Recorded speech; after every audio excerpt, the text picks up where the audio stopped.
Dying for your country has always been considered honorable.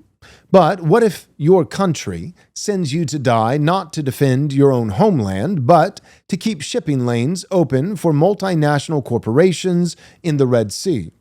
See, many Christians still see military service as a badge of patriotism, a way to protect home and uphold duty. And with Pete Hegseth now scrubbing the ranks of DEI policies, removing rainbow flags from barracks, and halting transgender enlistment, some believe the military is finally turning a corner. But what we need to ask is this: turning toward what? Because beneath the optics of reform, the machinery still grinds forward, sending Christian sons into foreign deserts and oceans to enforce someone else's order, while our own border remains porous and undefended. Here's our argument. Defending your homeland is biblical. Dying for your neighbor is noble. But joining a military that may send your son to fight for diversity slogans or for the GDP of foreign nations is not just a personal choice. It's a moral and theological question that Christian families can no longer ignore. This episode is brought to you by our premier sponsors, Armored Republic and Reese Fund, as well as our Patreon members and our generous donors. You can join our Patreon by going to patreon.com/Right Response Ministries, or you can make a donation by going to rightresponseministries.com/donate. So, should you encourage your sons to serve, or is the current military still too compromised to entrust with their lives? We'll walk through the recent reforms, the foreign entanglements, and what Scripture has to say about loyalty, love of country, and the just use of force.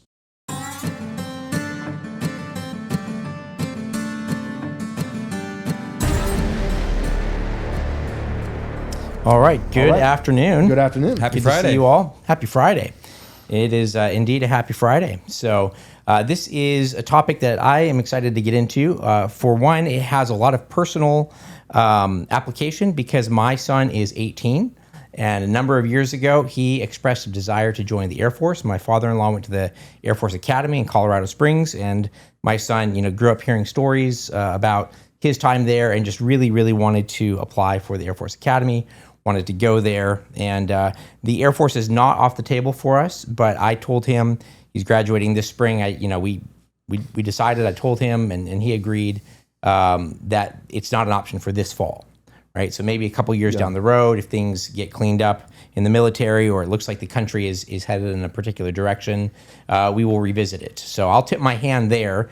That I think, from conversations I've had and research that I've done for this episode and just talking with him, I think that it's a time to be cautious about sending your son into the military. So my card's on the table there from the beginning. I can give my bona fides too. That I joined the military 2013 at 18. So I was in the Marine Corps for 4 years. My sister then went in. This was like 2018, 2019. She did 4 years, and my brother is finishing up his 5th year in the Army just this year. So we're talking over a decade. My dad and my uncle were both Marines, so very familiar with the environment. Same thing. Grew up hearing the stories, enlisted myself, and so that's my background as well. Yep, absolutely. So this is a topic that I think really strikes home for a lot of Christians because, number one, based on the research that I was doing, 70% of the military is made up of people who identify as Christians. So predominantly, Christians join the military. Or I guess to be technically accurate, the military is made up predominantly of Christians. And as far as the rank and file, the enlisted men, things like that, 70% of the military claims to be Christian, which is a very large minority. It's bigger than majority. It's bigger than the majority of Christians in the country overall. And so there is something, and there has been something in the Christian perspective, American Christian perspective, that honors and esteems military service. And that has been really from the beginning with the Black Robe Regiment preaching their sermons and then casting off their robes of clerical robes and then going off to lead their men into the military colonial uniform. So you're telling me our military is made up of men that are willing to make a difference, men generally in good shape, and they also happen to be majority Christian? Yep. Who could have thought? The men actually making a difference and taking care of themselves. Shocking. On average, on the whole. Yep. And let me say too, a lot of that it's cultural South. So there's tons of guys. They were talking about a good time with their girlfriend on Friday. They were going to church on Sunday. There was certainly a lot of that. But by and large, on the whole, like for sure, when I was in the military, Christian was most certainly the name of the game. I can't remember anyone of another faith, be it Muslim or certainly maybe your share of atheists, but that was by and large the majority. Well, to your point, the 24, so there's 70% of the military are Christian. The 24% that's after that was just undisclosed, right? And then there was a very small minority, like less than 1% of atheist or Jew or Muslim or that sort of thing. So predominantly Christian, and even though it says 70%, probably a lot of those 24% would, if you pressed them on it, say, well, yeah, I grew up going to church or something like that. So the other reason why this has been a compelling option for Christian families is simply just from a advancing your sons into life sort of option. There are men that I know, even men that go to our church, that did a military career. They got out of the military. You've got connections. You've got a whole post-military industry that you can join. And for a lot of our history, maybe that actually was quite a good option. Path into the middle class, or even in some cases beyond that. If you retire as a colonel or a general or something like that, and you've got connections and you go private, like that actually can be quite a profitable move. And so a lot of families would look at that and they'd say, okay, well, not only is it honorable to defend your country, to die for your neighbor potentially, but also it's a way of providing a way for you to get your education, to advance financially even, and you get a pension. It really has had a lot of positives. Wes, I don't know if you want to talk about some of the benefits that you received just from the GI Bill and all of those things. Like, it's pretty remarkable. Yeah. We'll get into the influence in a minute, which is a real question. But to your point about kind of like 18 to 22, you can't think of a better system. It's going to make someone be in shape. It's going to make them get up early. It's going to make them go to a job. I mean, you can't really be fired short of doing something illegal and getting kicked out or leaving yourself. So you're talking about 4 years when a young man is the most prone to be headstrong, the most prone to get into trouble, the most prone to partying and being irresponsible. In many ways, that's a great thing for someone that's 18 to 22. And it served as a bit of those guardrails during those 4 years. That a young man that could have gone one way or the other, it was really actually the military. They straightened him out and kept him so that as a guy who could hold a job, it's a person who could do a good work, guy who could be responsible, all of that. And so certainly an advantage on that perspective. The people you encounter, that's another question. We'll get into that. But for sure, the VA home loan. So every veteran who serves, I think it's 36 months of active duty, discharged honorably, or might even be like general, so honorable or general discharge, 36 months active duty, you have eligibility to the VA home loan, as well as the post 9/11 GI Bill. And I mean, those two things, so home education, those are some of the hardest things to do financially, especially today. So I took the GI Bill and I went and I got my undergraduate degree and my master's degree out of it. And I graduated with $0 in debt. And I was supported to do that all the way through all of those years. Eventually towards the end with my master, I was working and doing my master's program. But like, guys, we're talking about like some semesters, because I went to Columbia for a bit, $60,000 for a given academic year that I had to take on in student loan debt. That would have addled me until 35, 40. Paid for. Same thing then on the home loan side. You can get a home loan at a good rate, and you don't have to put a down payment down up to it's about $720,000. So you have that much eligibility, no home loan required, and no PMI. So you're that's big things that you're tackling at 22 years old. What am I going to get educated in? And that covers technical school, covers trade school, it covers you want to go be a pilot, covers all of those different things, paid for, a stipend even to make it happen. And then on the other side, getting a home. I mean, I was able to own a home a lot earlier than my peers. And I actually used it. I manipulated it well. So I got 2 homes out of that $720,000 and then rent one of them out. It was a huge start to my professional life by going to the military. Yeah, absolutely. And I can attest to, just talking to Wes and sometimes thinking like, how can you do that? And he's like, well, I've got the GI Bill or the home loan. Oh yeah, right. I forgot about that. Yeah. And so this has been a really compelling option, both financially and both for the sense of duty and loyalty, and patriotism that Christian families want to instill into their sons. So there's a reason why it's been so popular. Now, couple that with the fact that for the last decade or so, military recruitment has been way, way, way down, and it's been dropping year over year over year. not just the size of the military, because some people would say, well, we don't need as big of a military anymore because we're not in war with Russia, because our weapon systems it's drone warfare. Drones, It's all this kind of more high-tech warfare. So we don't need the standing army that we used to have. I mean, it used to be about 3 million people, and now it's about 1.3 million people. But it's not just the size of the military, but it's the recruitment numbers that have been dropping steadily over the last little while. So Nate, maybe you can put up image number 1, and we'll take a look at some of the details here with the drop in recruitment. Yep. So this was just the military size. Okay, since 1985, the highest number there was in 1990. That was around 3 million people, and obviously there were reasons for that, right? Desert we were in Desert Storm. Yeah. Yep. There were actually hot conflict that we were involved with. We were coming off the Cold War, and so the military numbers were very large, and it's dropped, right? But let's look at the next one, Nate. This is the recruitment numbers over time. And so this is a 40-year low in 2020 that we hit.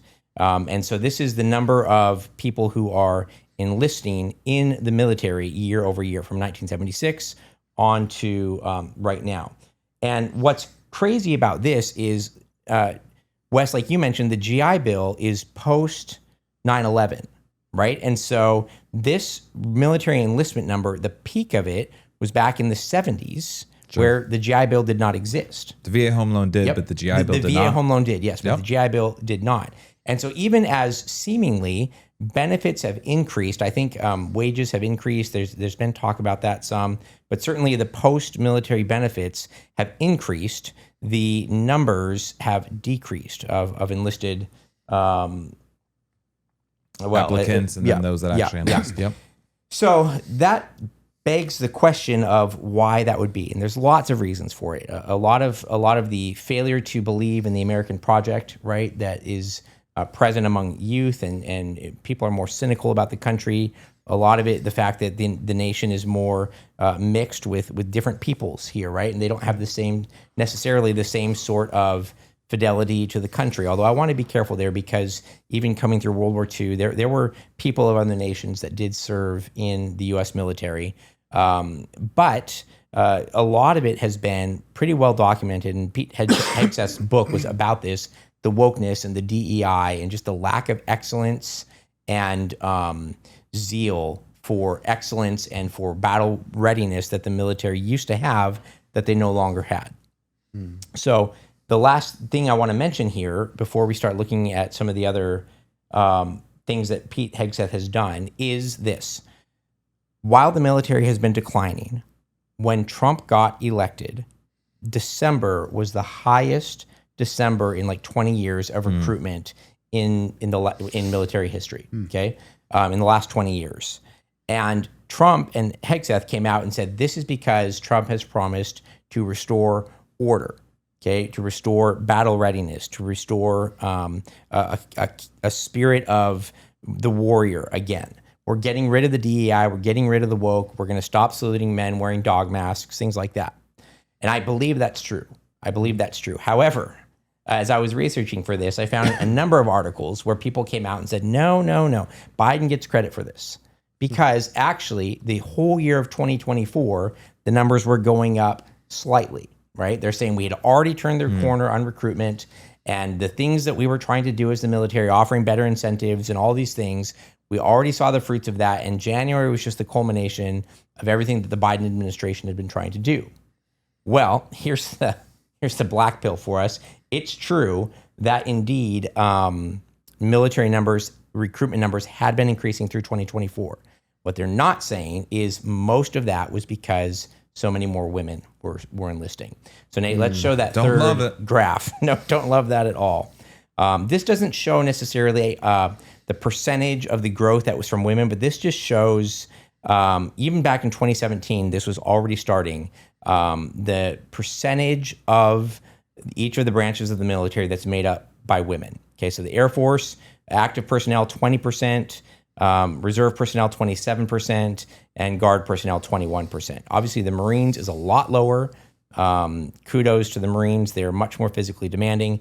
8% of active duty personnel were women, and 4% were reserve personnel were women. I'll point out too on the women's side, something I've been noticing, and I've heard other women say this, is corporate America they're really turning on it. Like now it's a little bit of a day late, a dollar short, like, well, we're 40 years into feminism and I actually don't really like that, I'm having to work 45 hours under fluorescent lights and pay for my own apartment and I'm not really protected. So they don't really like it, but I think a lot of women are being driven to join the military because they have debt. So they're like, I have tons of debt and I'm struggling to find a job. And at the end of the day, like I'm in decent shape enough. That doesn't sound like too bad of a gig. I can go, live in California. I'd have a job that would be stable. And so you have to understand that macroeconomic conditions could also influence it too. That it's not necessarily just propaganda. Although most certainly there was propaganda aimed at women to join these different branches, but most certainly also too, the macroeconomic conditions that have destroyed women as a whole, that has made them depressed, that has made them anxious, that has made them childless, that has made them in many ways unmarried and not even desiring to be married, has also driven them to the military, where they're even less feminine, where they have to march and arrange and go to jobs that are meant for men. The only and to that point, Wes, it's really interesting because actually what we find is even active duty women in the military, the numbers show that predominantly they are filling clerical roles in the military. They are doing secretarial roles or management roles or the kind of role that basically they're not getting in corporate America anymore. They're basically, a lot of them, even the active duty ones, they're not necessarily the combat troops, right? They're sitting in the general's office filing his paperwork for him. That's exactly how in the Marine Corps, your squadron would have different shops. They're called like S shops. Your S1 is admin, your S3 is gear. All women that would just basically run these things and do the admin for it. Yeah. So that is the situation as it has been. And, when Trump got elected, a lot of young men joined the military on the spot. And a lot of Christian families are now thinking, can we go again? Can we join again? I wanted to mention a couple of the things that Pete Hegseth has done, even just now since coming into his role as a Secretary of Defense, because he has been trying to turn the tide. A lot of people want it instantly. They want it now. I get it. Things like this take time, especially when it's so entrenched. So here are a couple of just bullet points of things that Hegseth has been able to do since coming into his position. So Executive Order 14-151 was that he oversaw the widespread removal of DEI-related content across military branches, right? So really going after a lot of the DEI quotas and requirements. So that executive order is being carried out by Hegseth. Trump has through him, dismissed actually quite a few of the senior military officials. There's no more. Oh, what's I might that? have cut you off. No more 4-star women generals anymore. Yes. Yes. I might have cut you off and jumped ahead, but no, you're okay. Well, that's exactly the case, and they let go of some of the really woke, like the admirals, things like that. Lisa Franchetti is one of those that you're talking about. And so the dismissals that they have achieved were part of a broader effort to replace leaders associated with DEI initiatives. And so that absolutely has happened. They have suspended transgender policies, but this is a thing that's gone back and forth in the courts. Trump's executive order to disallow so-called transgender people from military service. Currently, they are still serving. The most recent Court of Appeals did not allow a stay on a lower court judge's ruling that Trump is not allowed to. So it's going to end up in the Supreme Court until it's decided. The executive order to ban transgender people from the military is not able to be carried out. But it is going to the Supreme Court. We'll see. That can be a bit of a long process too. And then there has been just a public tenor. This matters. A public tenor where they have publicly denounced these DEI principles. And so even though, for instance, the transgender executive order has been blocked, there has just Trump and the White House and Hegseth and all of them have said, look, they qualified as people with a mental disability or mental derangement just a couple of years ago. They're not combat ready. They don't belong in the military. Even just that public discourse has been very helpful in pushing the Overton and the military, I would think, back towards reason and battle readiness. So that's kind of where we stand right now. That's where we've been and where the state of the military is right now. We're going to hit our first commercial break here, and when we come back, we're going to talk about some of the brewing international conflicts and the reality that if you send your son to the military right now, there's a non-zero chance that he would be shipped overseas to die in some proxy war of some sort. So that's another consideration. We're going to hit our commercial break. We're going to come back and talk about that. Our sponsor, Private Family Banking, wants to help you with one money move that'll implicate itself in multi-generational wealth building starting the first day. They help you to avoid taxation and to draw compound interest to your money.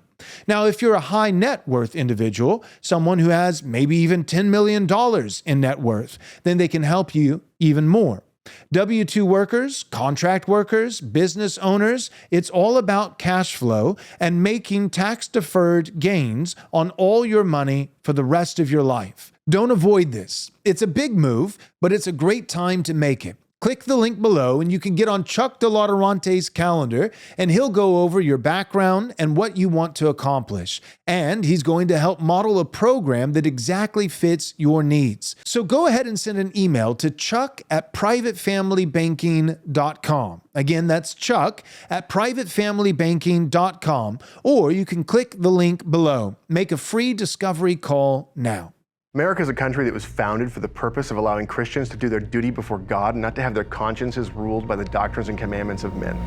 Reese Fund exists in order to see the 10 Commandments properly applied, not just as a plaque on the wall, but to actually be used in business as though they're commandments from God that we're supposed to obey. Our goal is to find businesses and to buy them and to build them up. We want to find manufacturing businesses and use them to make sure that we can maintain our capacity to do things here. Reese Fund, Christian capital, boldly deployed. All right, welcome back. So a lot of groundwork that we're laying there. I wanted to lay just a little bit more groundwork, I guess, before the actual discussion happens. And that is this. You know, it's funny. When I was younger, I didn't totally understand the outrage about the Vietnam War, right? And the older I get and the more that I see how so many of America's conflicts that we get involved in are really not about defending our soil. They're about defending something else. Now, at least with the Vietnam War, you could say it was about fending off communism, right? At least there was that. But now, the conflict that's brewing, I mean, which conflict? There's Ukraine still, there's China brewing. But the one conflict that I wanted to mention, what's that? Iran. That's the one that I wanted to mention. And so the conflict that's brewing with Iran is interesting. It starts with the a terrorist group, an Islamic group in Yemen. And this is the Houthi group. They've been labeled as a terrorist organization, which, you know, if you haven't been labeled by a terrorist organization by the U.S. government, what are you doing? What are you doing with yourself? Stop playing around. No. In this case, they really do seem to be serious about blowing things up. And so they are in Yemen. Nate, maybe you can pull up image number 4 here. So this shows yep, there it is. The Red Sea is the blue in the middle there. And this is an incredibly important body of water globally because that Red Sea goes all the way up into Egypt, and we have the Suez Canal there, which has made it possible for goods to be transported from Europe over to Asia and even over to the U.S. By going through the Red Sea at a much shorter time. In a minute, not yet, Nate, but in a minute I'll show some graphs that illustrate that. I know this geography so well because I remember growing up playing Risk, and I lost a game one time because in Risk there is no port across that. And I was so mad I went back with a pen after the game and I drew the little dashes. So next time it came up, I could cross. I was like, I know there's a canal there. I should be able to do it. It's so much more strategic. But bringing that up was just PTSD. Getting beat I thought like you were that going to at say Risk. because I went overseas and I was. Well, no, that's in the true. I was sand. actually there, not by the Red Sea, but Yep. over in Kuwait. Yep. Anyway, so this is a tribal group. They're not officially the government of Yemen, as far as I know. And back in 2023, they began from, you saw there on the screen, they have a prominent position on the southeastern edge of the Red Sea, and they began launching rockets at ships that were sailing in to the Red Sea. In particular, they started out by bombing and threatening Israeli ships. But the reality is they quickly started threatening and attacking U.S. ships and ships that were allied with U.S. trading partners. Well, the reason why all of this matters is the Houthi are supported by Iran, who are for them because Iran is opposed to Israel. And so the Houthi kind of became the proxy, those who were able to take direct action against Israel because they're not officially a state. They don't have a government. They're not in any way allied with any official countries because they've been branded a terrorist organization. Well, the U.S. has decided that it is our role to keep shipping lanes open in the Red Sea. And so actually just within the last week, we've been launching drone strikes at the Houthi who are in that part of the world. And this has kind of just emboldened them and made them entrench themselves even deeper. And the conflict there is picking up.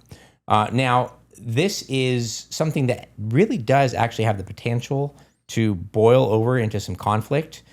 Nate, let's show the next image number 5. The reason why this is so important is because you see there the Suez Canal kind of towards the middle of the screen.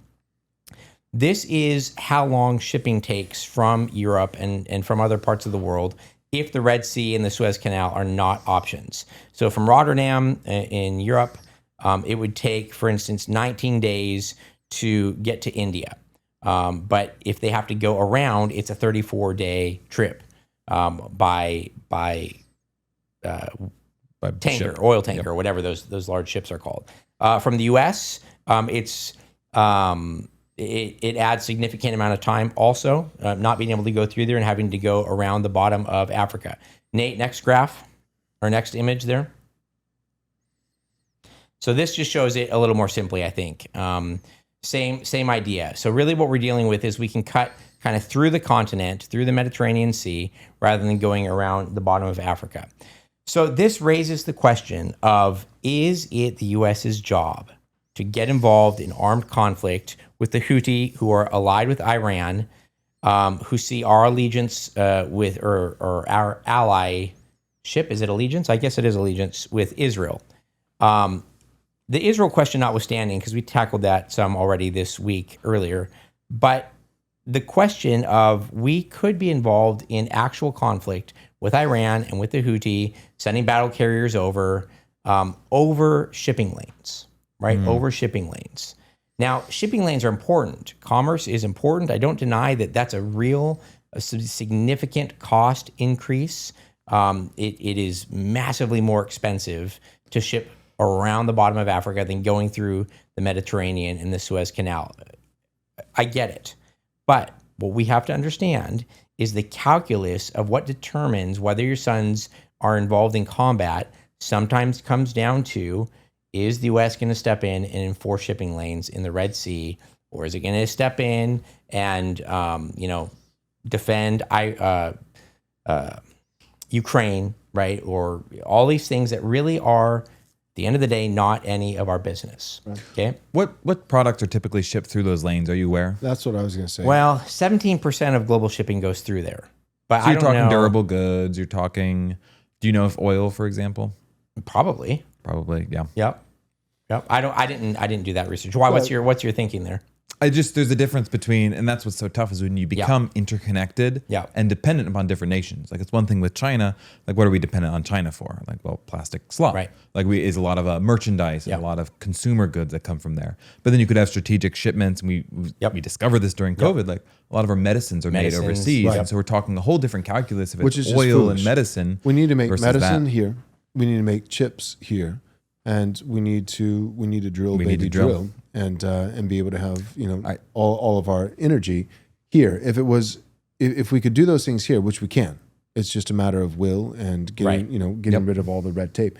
If we can do those things here, then I guess what I'm trying to say is that it seems like part of the reason that our sons potentially would have to go and die for defending shipping lanes is because of globalism, because we've become so dependent on the rest of the world. And so it's not even just we're doing this for other countries. It does benefit other countries, but we're the ones who always contribute the most. So every country benefits by free trade, global free trade. Every country is having its benefits, but we're the ones who make it happen. That's right. We're the ones that make it, that make sure that, like we're the police of the sea.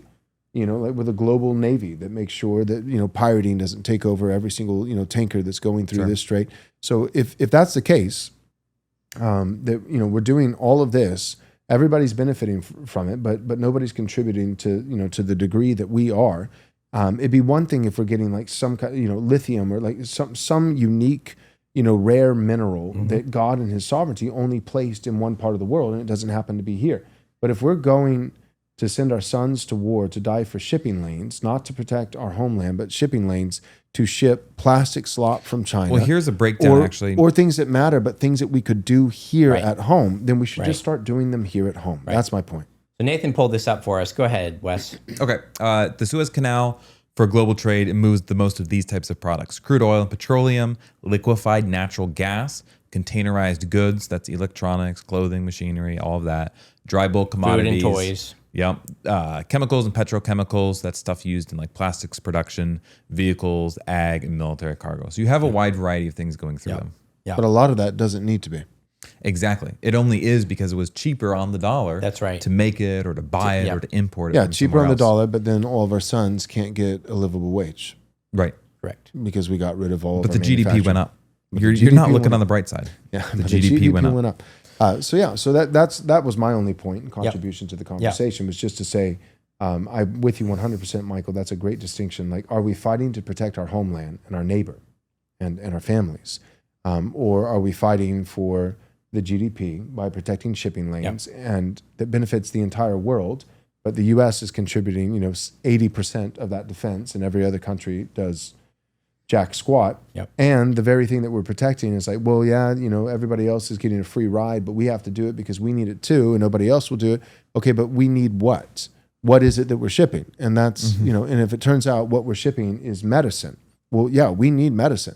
Why don't we make medicine here? Right. Why don't we make chips here? Why don't we drill for oil here? Yep. We have incredible resources in this continent. That's part of America's incredible success, right? So like, I believe, that a big part of our success, that the quintessential factor is our Christian foundation. I believe that. So like when I look at Christendom, and I look at what God did in Europe, and then also with Western Europeans predominantly coming to America and what he did here, I'm going to attribute the lion's share of the credit to Christianity, Christian faith. However, I will also admit that part of the reason that America has been so prosperous is its natural resources and also its geography. We're flanked both on the east and the west by large oceans. Like there's not a whole lot of military threat.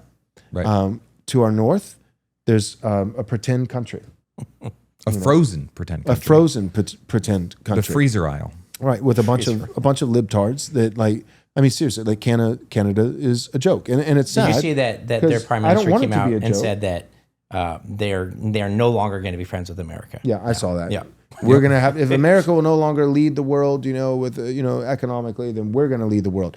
You're a joke. You're not a real country. You're a joke. The people, I think, are precious. Many of the people. Yeah.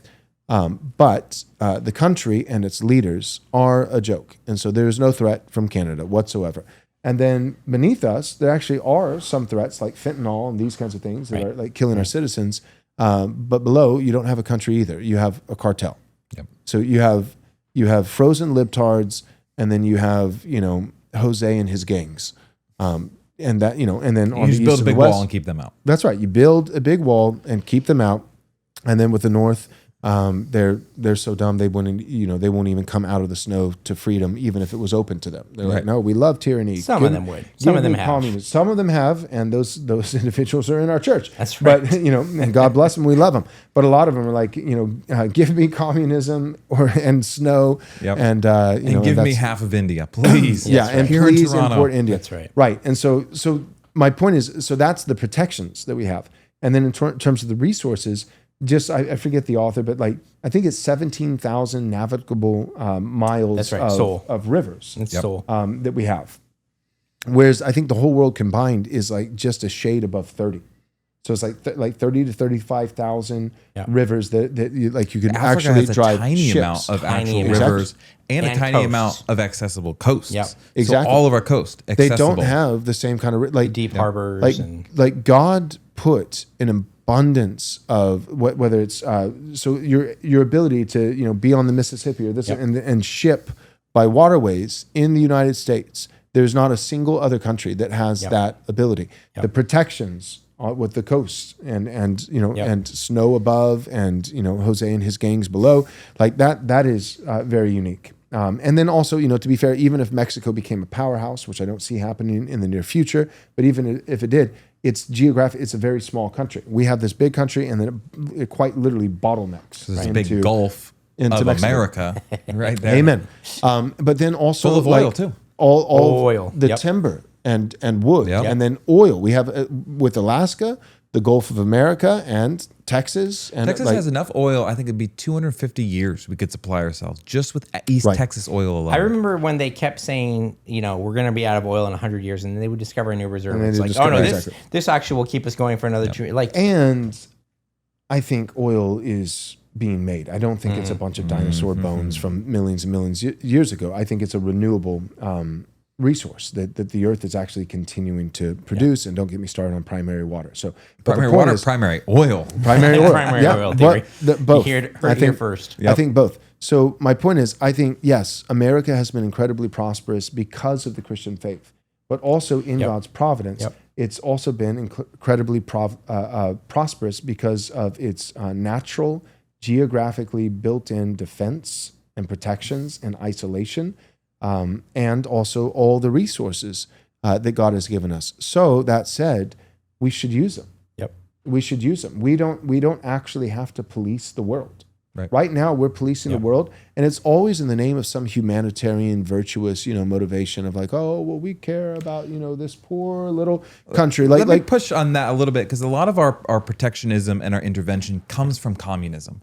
So you had World War I and World War II. In contrast to communism. Yes. Right, like communism. And you have to have sympathy for Vietnam and Korea, these tiny little countries, as Eastern Asia is becoming largely communist, these little tiny peninsulas that are isolated and alone, that the U.S. at some level said like, well, what are we for? What is our military for? We didn't get shackled the way World War I and World War II did to the rest of Europe. So we adopted this type of interventionist mindset. But I mean, communism is done by the late 1980s. The Berlin Wall falls down. It's no longer the force that it was. China itself has to adopt some capitalist systems, some capitalist parts into its economy. So what we should have done is taken that thing that did have a time and place, perhaps, and there's a discussion about it, but it's at least a viable point. Perhaps it had a point. But it's perhaps not it had today. a place. But it hasn't been for 40 years. Yeah. The way that communism was threatening to take over, quite literally, the entire half of the globe. Right. There was a time where we saw that as a real possibility, and for better or worse, fought against it. But that hasn't happened in 40, 50 years, and we still keep that system for today. Right. It's a trope today. So that's my point, is that like maybe there were some virtuous, like moral reasons, but there haven't been for a very long time. We will still, parade out all those virtuous reasons and say, oh, well, it's just because I care about this and I care, we care about this and we care about that. And what are the oil exports of that country again? Exactly. And that's what it always is. Like it's like, oil was discovered in Greenland, time to export some democracy. Like in Kuwait. We have all Let's go, these democracy for we Greenland. have all of these bases and stuff in this little place called Kuwait.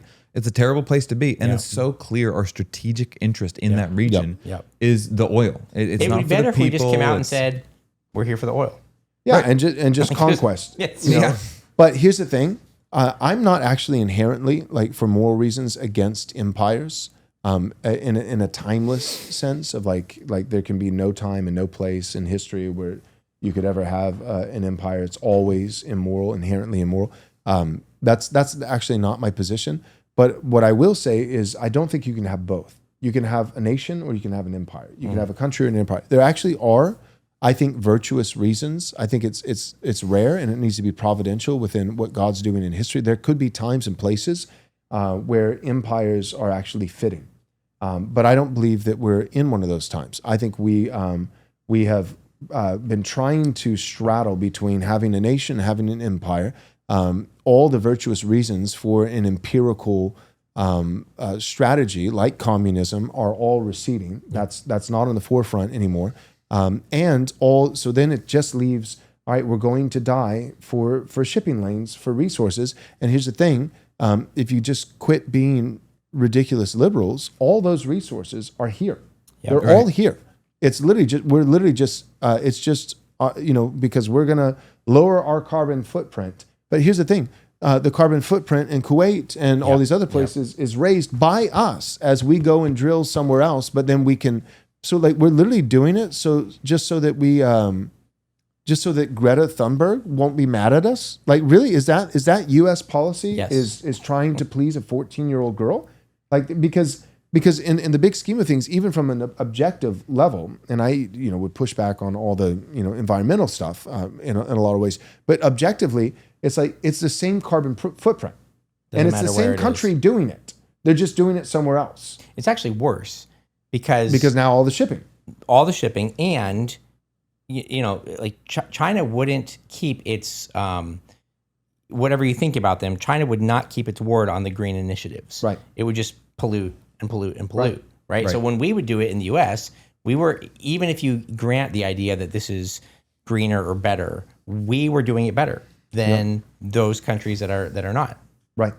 So all that being said, I think that right now, yes, America first, and I'm a nationalist. I think we need nationhood. We need America to view itself as a nation. Come home. Get out of no more Ukraine stuff, no more Israel stuff.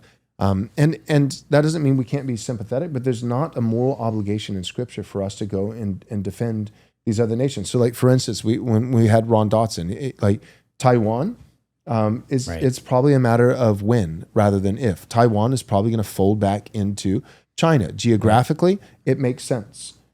Even in terms of customs and culture. And I understand that the Taiwanese people are like, no, like we want to be independent because nobody likes China. The people in China don't like China. Like nobody likes China because it's the leaders are terrible. They're absolute terrible people. But I get that it's like, no, save us, America. I'm sorry.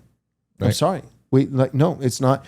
You in terms of language, customs, culture, all these different things, you are historically. It's kind of like the same, similar to like Putin and saying, well, these are historic, Russian lands, or a guy with Belgium, once upon a time, but like they're it's that, and when those things happen, like God has set up geographic boundaries, and they can only be manipulated, I think, for a time, temporarily. Right. Eventually, nations go back to a default setting. They do, for better or for worse. It's like, no, this actually belongs with this. This continent is a part of that. Like, you can't have, there's a sea of Muslims, and then we're gonna have like a little oasis, like, or Hong Kong, this is gonna be a bastion of freedom and capitalism and democracy, and like, no, that's it. Maybe for a while, but it's not going to last because it's smack dab in the middle of China. And so. I just think that the world right now, I think the world is snapping back into a natural order that follows geographic boundaries that God in his sovereignty and providence put into place. It's reverting back to nationalism. Globalism is becoming, by conviction, I think people are moving away from it. But even aside from conviction or any morals, I think it's becoming just less and less plausible. It's just not doable in a way that it previously was. There aren't the virtuous reasons in order to defend it anymore. People are wising up and they're like, yeah, I'm not going to go and die for shipping lanes. And I'm not going to die for Israel. And I'm not going to die for Ukraine. And so I think and they're not going to die for a condo and Uber Eats. Right. Like think about like the men that went to fight for their homes in the American Revolution and in the Civil War and even into World War I and World War II insofar as they felt there was a threat. When they fought, when they're on those front lines, what they're thinking back to a wonderful woman. They're thinking back to their children. They're thinking back to a home with land and dirt and soil. And that's what's in their mind, an American ethos, a flag, our freedom. That's what they fought and died for. Even in Vietnam, at some level, it was communism is threatening us. And these freedoms that we love so much in America, we're protecting them.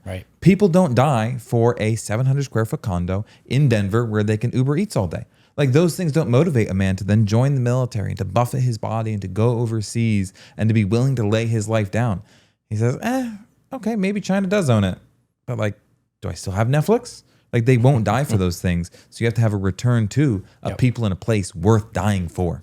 Yep. Right. That's right. Let's go to our last commercial break and we'll come right back. Are you a Christian struggling to find companies that align with your values and beliefs? Well, then Squirrely Joe's has you covered for all your coffee needs. All of their coffee is hand-selected and roasted fresh every day by a family of fellow believers. Try them out and you'll savor exceptional coffee while knowing that your investment supports a company committed to following God's teachings and upholding truth and righteousness, ensuring that your hard-earned money contributes to the growth of God's kingdom. Stop giving your hard-earned dollars to pagans who support evil. Right Response listeners have access to an exclusive deal. Your first bag of coffee is free.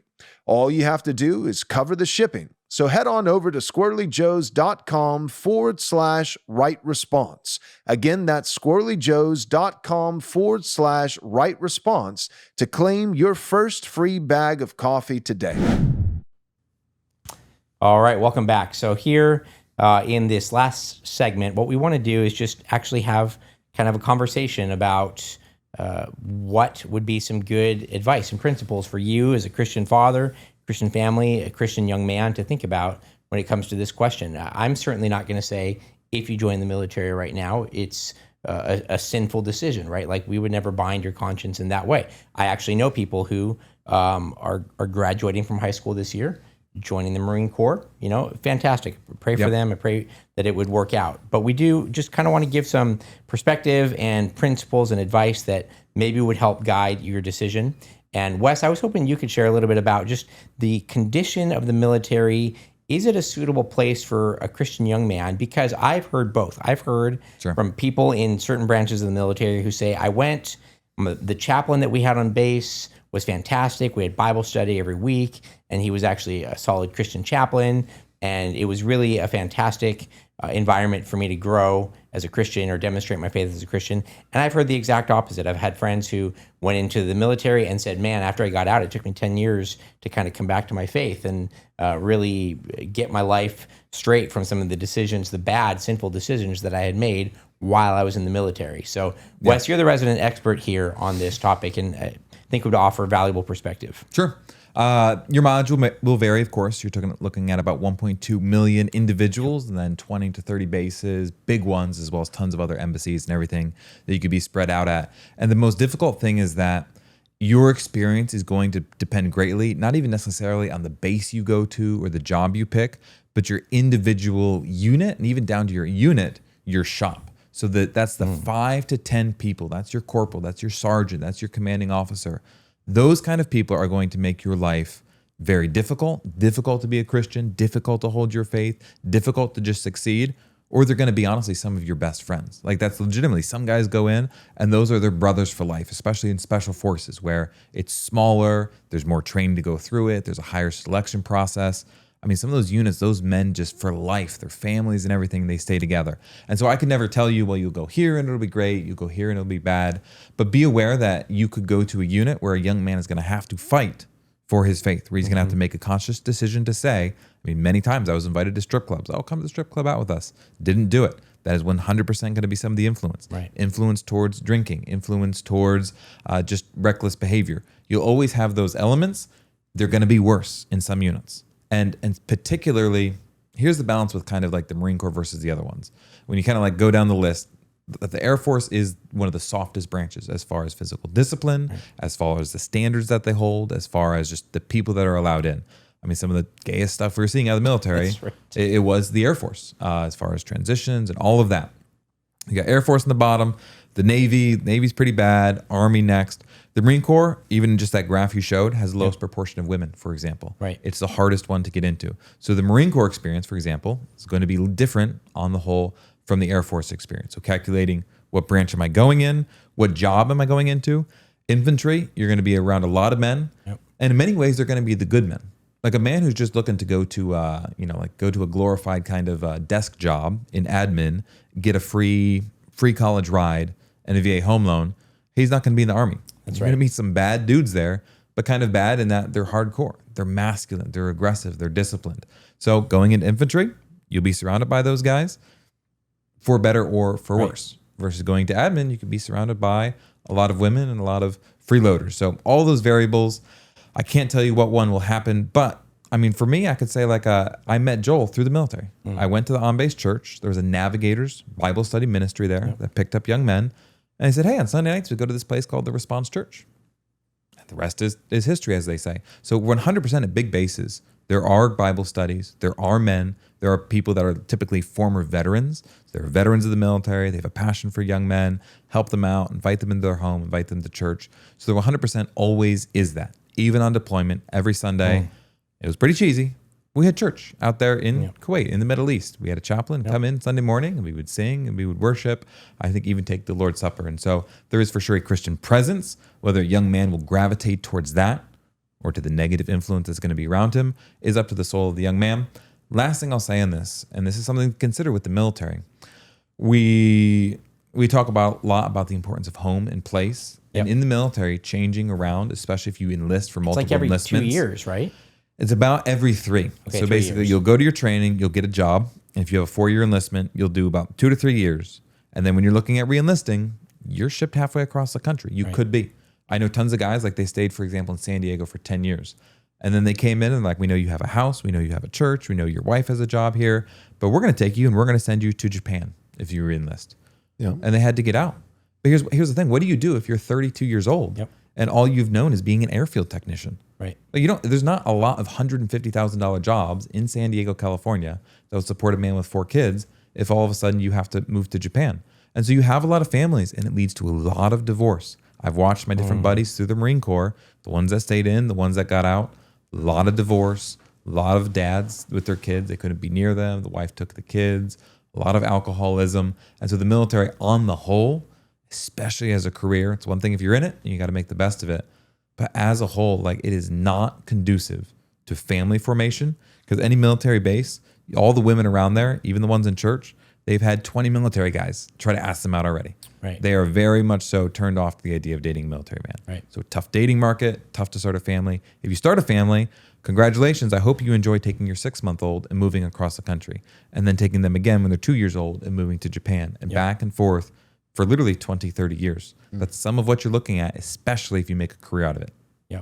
So Wes, are you saying that a lot of the divorce would happen just because the wife would get tired of all the moves, or is it because the man maybe would be deployed for long periods and actually wouldn't be home at all? Like the wife would stay wherever they were located, San Diego in this case. The guy goes to Japan for 2 years. Like what do both of those dynamics happen, or like how often do families travel and deploy with the husband to a base? Obviously not in a time of war. Yeah. But there's 2 tours. There's accompanied and unaccompanied tours. So a man could be sent to Okinawa, for example, for on an unaccompanied tour, which could be 2 years or something like that without his family, as in they're not giving him base housing. They're also accompanied. So you're going to Germany and we're allowing for you to take your family and all of that. Typically, as you get more senior, those are accompanied tours. A deployment, 6, 7, 8 months, those are very much so unaccompanied. Your family's not coming with you. A lot of the divorces that I saw in the military it was certainly sometimes the caliber of the man, that he was just a man that was not a good leader, a good husband, good father, faithful.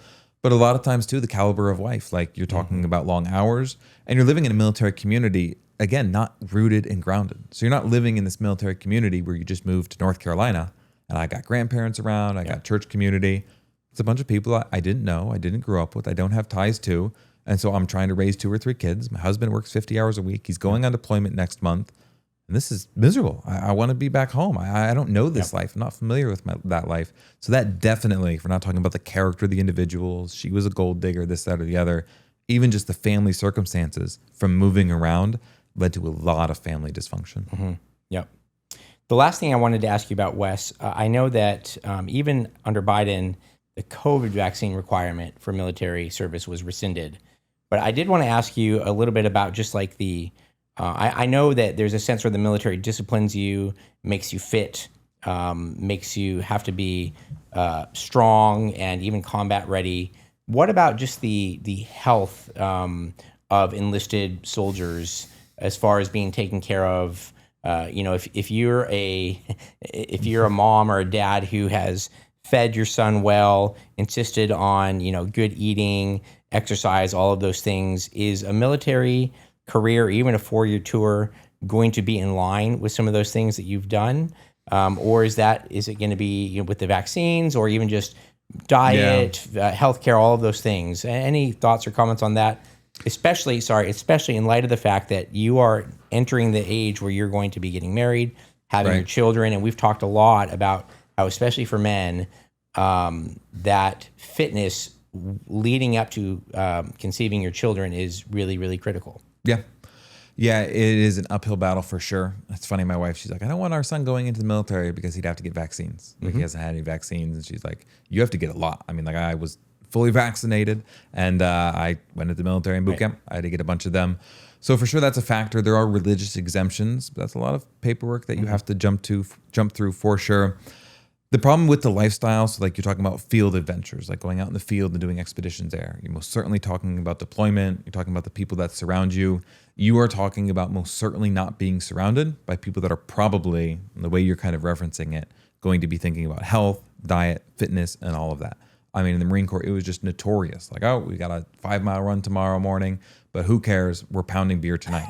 Like, literally, and people, they're running, they're throwing up on the side of the road. Yeah. But because you're 20 years old. Yep. Like, you're 20 years old, you're practically invincible. And so all that being said, if you're a young man, you're going in, the diet's not great. It's full of seed oils. You're going to be peer pressured to smoke cigarettes and drink and all of that. Doesn't really affect you necessarily earlier on, but I will say people's bodies fall apart. I was literally just today in my other job, I was talking to a guy. He threw out his knee years ago, throwing something over his shoulder, slipped his knee out of place, been dealing with that injury ever since. They take young men that are strong and motivated and disciplined, and they use them to do manual labor, to run trucks, to fly in planes, to serve as air crew. And so it is a toll on the body 100%. Now, there's a good cause there, like fidelity to the fatherland, patriotism, patrios, it's a term of love for the father, the lineage, the ancestry that made your country. So it's a good thing to say, hey, I'm young, and especially I think of special forces, guys that have dedicated their life to being fit. They could go compete in CrossFit, they could go do this, and say, no, I'm going to go in this, and I'm going to be willing to make the ultimate sacrifice for the sake of my nation, giving up my body, giving up my health, giving up my youth for all of this. So that's it's probably not going to be the best for your health. Between the vaccines, between the diet, between the deployment, between the sleepless nights, between all of that. It's probably not going to be the best for your health, but that isn't necessarily, and it's a bad thing and you shouldn't do it. But be aware, you're going to have to make a conscious effort, and it gets easier as you get more senior.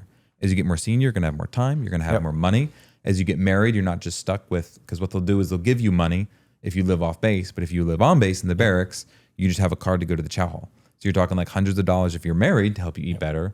But if you're eating at the chow hall, it's whatever slop they happen to give you. Same thing for like MREs when you're out in the field. So it is an uphill battle. Gets easier as you get older, but it's not the best for health, at least right now. The RFK, do Pete Hegseth, does that make a difference? Possibly. But even still, it's going to be difficult. With RFK Jr., there'll be a kosher option. Have no fear. So I'll be honest. Let me say this though: there's a lot of fat people still in the military. Like you would think it would be impossible. There was tons of guys, and they just, for whatever reason, they were able to run, but they were still skinny fat. Like nothing is going to do it for you. You have to be disciplined. You have to take care of your body. And it's like, well, the military helped you do that. Like I remember guys in boot camp, like they were like, well, I'll just do this and they'll make me do it. They dropped out. They didn't have it in them. That's interesting. I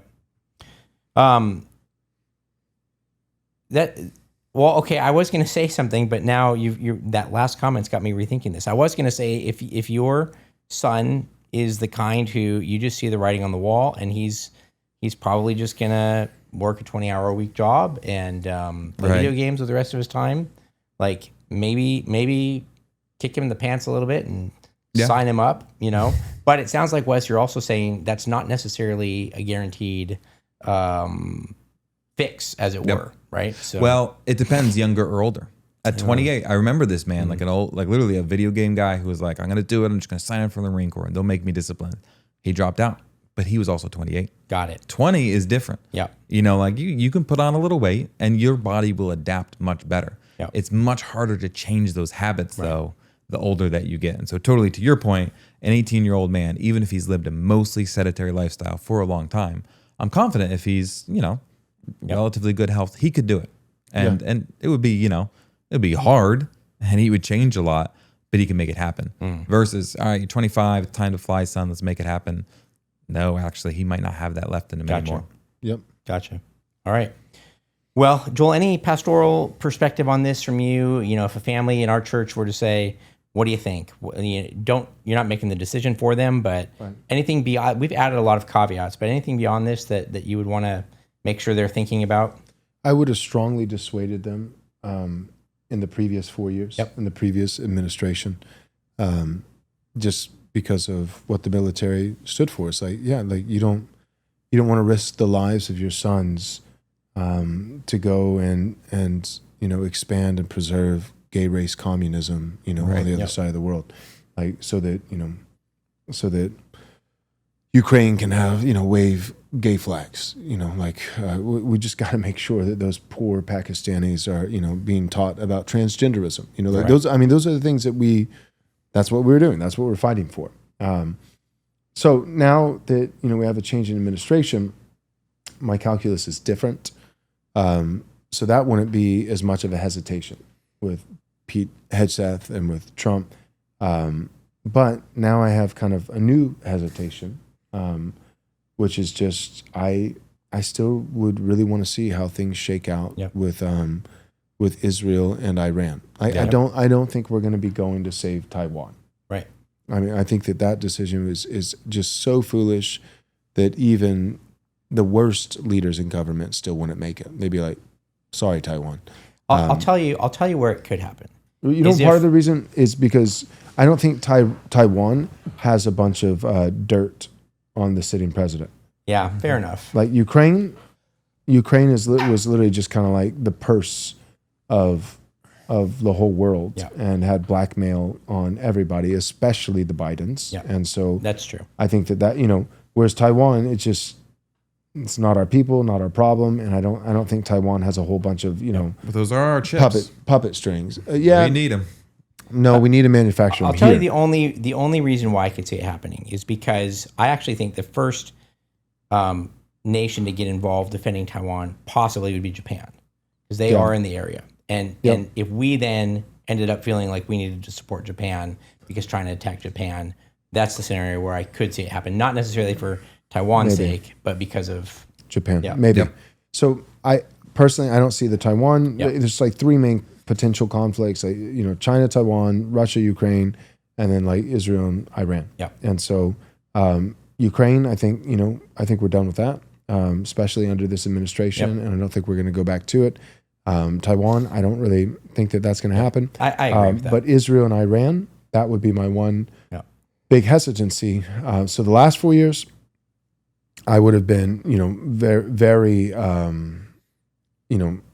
would have given, I wouldn't have commanded anybody, but I would have given a lot of cautions because of just exporting, rainbow flags.